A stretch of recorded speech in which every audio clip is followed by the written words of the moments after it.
Good morning! It's a beautiful day with me, Master Hans Kua. Ito po ang horoscope for Thursday, Independence Day, June 12. Para sa mga pinanganak ng Year of the Rat, good day ito para mag-brainstorm ng bagong idea. Purple at 8. Ox naman tayo, maging bukas sa bagong opportunities. Sa love life, green at 1. Kay Tiger naman tayo mag-ingat sa paggawa ng work-related decisions. Siena at 2. Kay Rabbit naman, maging practical sa gastusin para iwas utang. Bastard at 4. Kay Dragon naman tayo mag-exercise para mapanatili ang sigla.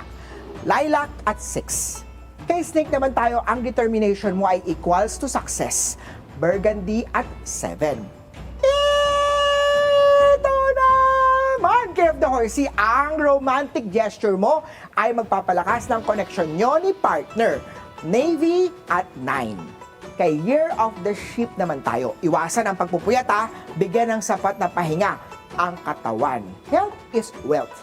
Brown at 5. Kay Monkey naman tayo, ang isang matagal ng kaibigan ay maaaring maging espesyal sa'yo. Baka yan na. Turquoise at 3.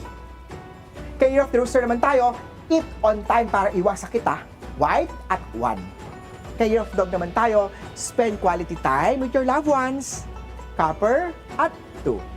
Sa mga Year of the Pig naman tayo, focus on your goals. Huwag maging negatron, negative-minded. Jade at 8.